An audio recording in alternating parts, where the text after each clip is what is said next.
All right. Um, so, starting out talking about scouting, when you start a scout, what are the first things that you do? Well, the first thing I do is I try and pick in order the games that I'm going to watch. Mm-hmm. So if I'm going to watch 5 games, I'll start at the oldest game. Mm-hmm. And the first film probably take me about 4 hours to watch because I'm jotting notes and diagramming plays and that, and so there's a lot of rewind, and watching over, and so once you get through that, then the second game you got um, obviously they'll run some similar actions or the same actions, and so I'll start to count how many times they run each action. If there's any new actions, I'll obviously diagram those and just pick out tendencies. So normally I got a long notepad and I have probably 3 or 4 hard cards. So I write out practice plans or practice thoughts to give Coach Martin to think about when he's writing a practice plan up. Um, Details in terms of how we would guard a ball screen maybe, and a secondary way maybe we would guard that same ball screen. And so you just go through it, and it's literally like learning a person almost, but as a team. And you try and learn as much about that team as possible. And you learn as much as you can in the first film, but it's like a story. Or the more you get through the film, the more of the story you realize.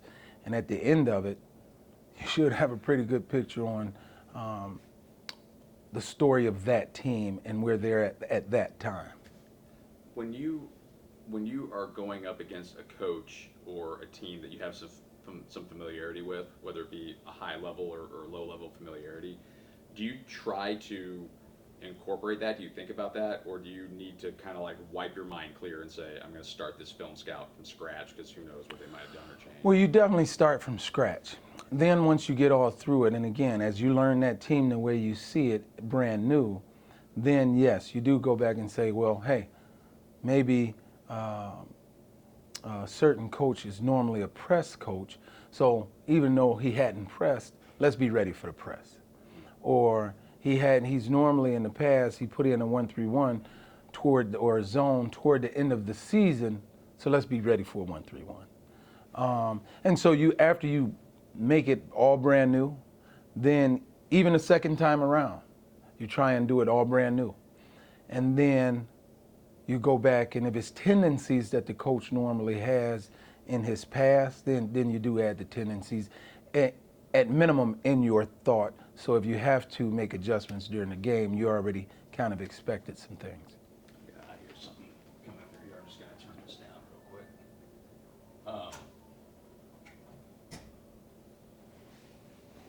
as you have gone about in your coaching career, and you have gained more experience and seen more things, and it comes easier to you, has scouting, and as you mentioned, like going through the tape and just kind of picking stuff out, tendencies and all that kind of stuff, has that gotten easier as you've just watched more basketball? Yeah, it's gotten easier from the standpoint of, you've seen some things that as a younger guy, it's maybe your first or second time. The game is constantly changing via rules, or even if it's not the rules, it's changing in terms of what they, as officials, what they look for a little bit more. It's not like the rules might have not changed, but what they're looking for, they're looking to be a little more adamant on some things. But yeah, it gets easier, but you still try and do it as a blank page. You still try and do it as a blank team, or a blank, like an artist is like a blank canvas. And because no matter what you learn, uh, you still have to go over it to assure that the detail or whatever is the same. Now, what's become easier is because of the extensive experience I do have with different coaches, then there are different coaches who guard things different ways. And so you throw some things against the wall and see how it sticks. So I can say, hey, well, coach, here, maybe at Western Michigan, here's how we guarded a ball screen. but at Central we had a big that was not as mobile. Here's how we guarded it at Central. And at University of Dayton, here's how. And so you gain your experience and maybe in terms of what you can add to the coverage of what they're running, as opposed to just knowing what they're running, but maybe being able to defend it a different way or even close out a different way on the ball. And every coach has their little details that they want pushed, and Coach Martin certainly has his. And a lot of times, Coach Martin's details are more about toughness and getting it done, as opposed, obviously with some detail in terms of how to get it done, but at the end of the day, get it done. Jeff, you need to hop out. So tell me now about the process of taking what you've learned, your notes and your film study, and applying it to the basketball court when you're working with scout team. What's that process like? Well, the scout team, and this year's scout teams, a lot of scout teams are different. This year's scout team got decent players, but more importantly, they have willing guys that's willing to be the other team, guys that's willing to, if I'm a right-handed guy and I'm pretending to be a left-handed guy, the guys we have are willing to really force that issue to give us a better look. And so it's always good to have guys that's willing to play a role as a player on the opposite team and do their best at being somebody else. And that's the awesome part. Getting out and showing them what to go through, that's the easy part. The thing that I'll tell you that I think has helped them learn it and keep it is our terminology. I think our terminology helps what we call other people's plays, because a lot of times we don't know what they call them. And so what we call other people's plays while we're going over them in practice is the actual action. So if it's a handoff, we'll call it a hole, handoff. Obviously a pin down is normally a pin down. And so if it's a handoff to a pin down, to a post feed, it's probably a hoe pin punch. And so the guys already know if it's a hoe, that's a handoff. If it's a pin, which side, you can figure out which side it's going to pin down on. And the punch probably just means throw it in. I was talking with Wolf and Rao earlier this season before Adam got hurt. He said he had to be Taco Fall in a scout once, and that's kind of that commitment you were talking about, right? You had somebody who was literally a foot shorter, but he did everything he could to try to give a good look, right? Yeah, and coaches like myself we'll get on them a little bit, and they understand, because you don't have but a day or two, which means you got probably 4 hours or less to pretend to be this team. And so whatever tendencies these players have, we need you to have urgency to be that player and to have those tendencies. And so, and I have to remind them sometimes when you hear me yelling, I'm not yelling at you, I'm yelling for you to be that person.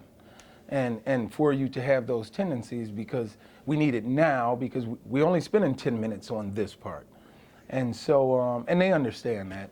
And as long as our staff is really awesome in terms of communicating with the players in general, but with the scout team, they know that we care, and we know that they care about what they're putting out and giving and showing to the guys that's going to play the game on game day.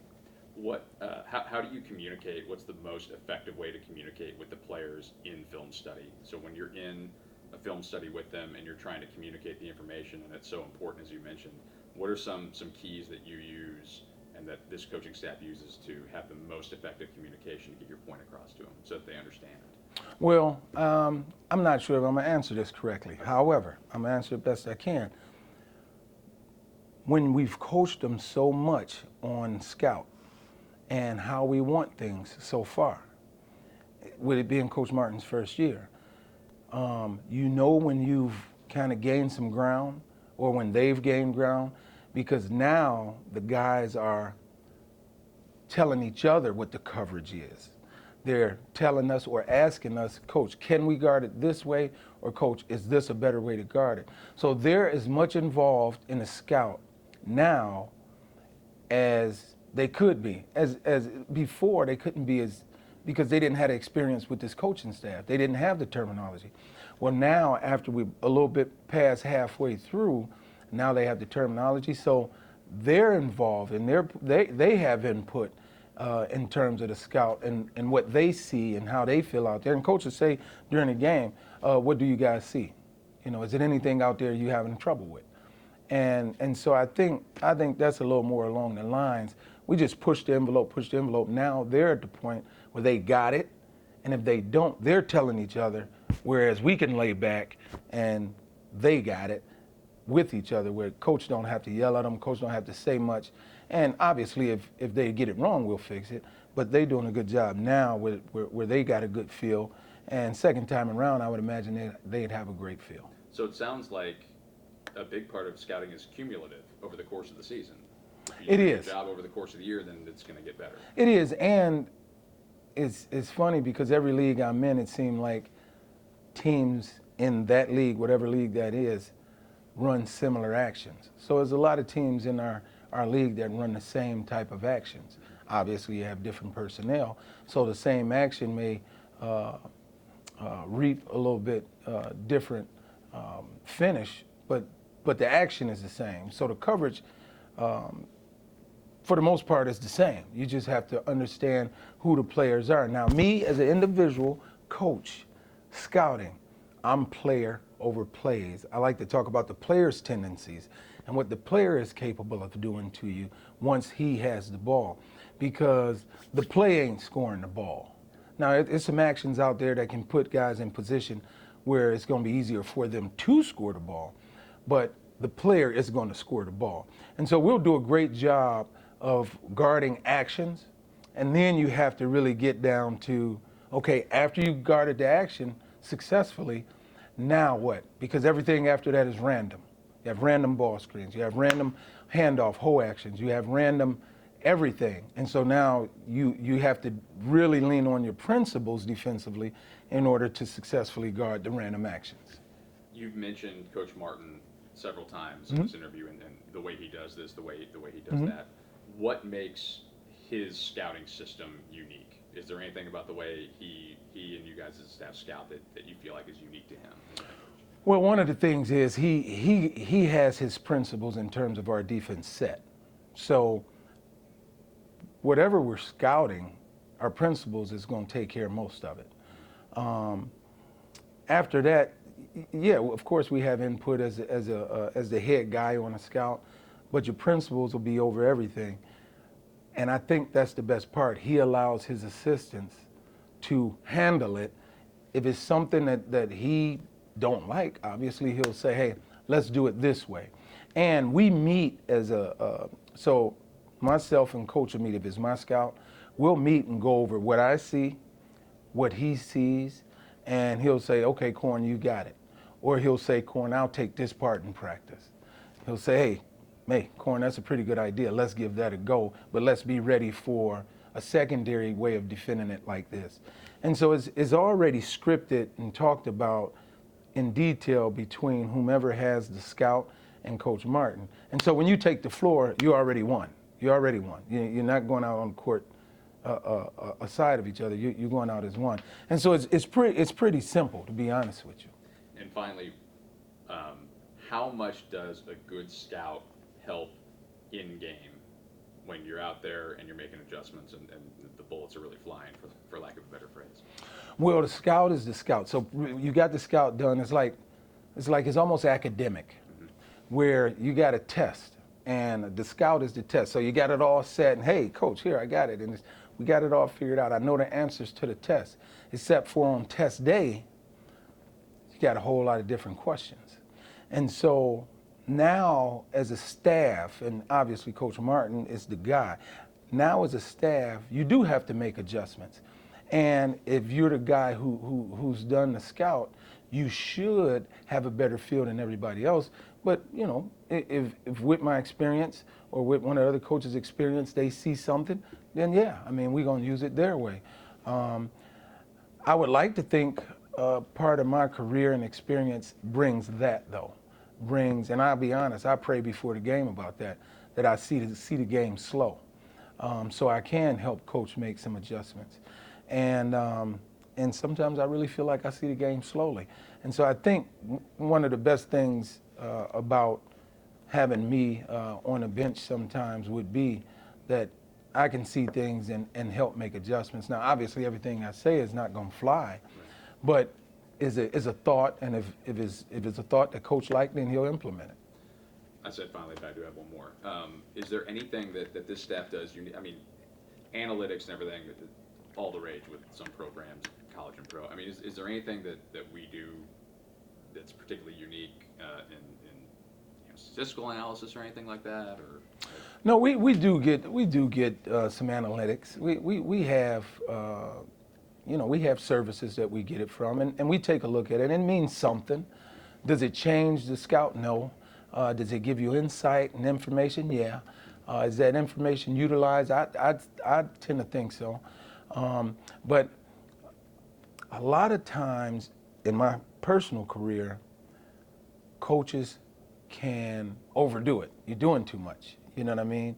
And you're trying to do too much. And these guys, these players, they can't remember it all. They can't change for every set that's ran. It can't be a different way of guarding it. And so I think, again, in terms of our principles, I think that's the best thing. We lean on our principles and the way we play to handle just about anything. For example, when we go out to Orlando and you play a tournament in which you got a quick turnaround, and you playing very unique and very different teams. Well, our principles anchored that situation defensively. So if you're playing a team that's half court, principles are good. We'll handle it. The next day, you don't have time to do a scout necessarily on the court. You don't have 24, you only got 24 hours to play the next game. And so what do you have? You have your principles to lean on. And so I think what makes us unique, to me, is just simplicity. Just keeping things as simple as possible, because for the guys, that's the best way to do it. Because mentally, you want to free those guys up to play as hard as they can.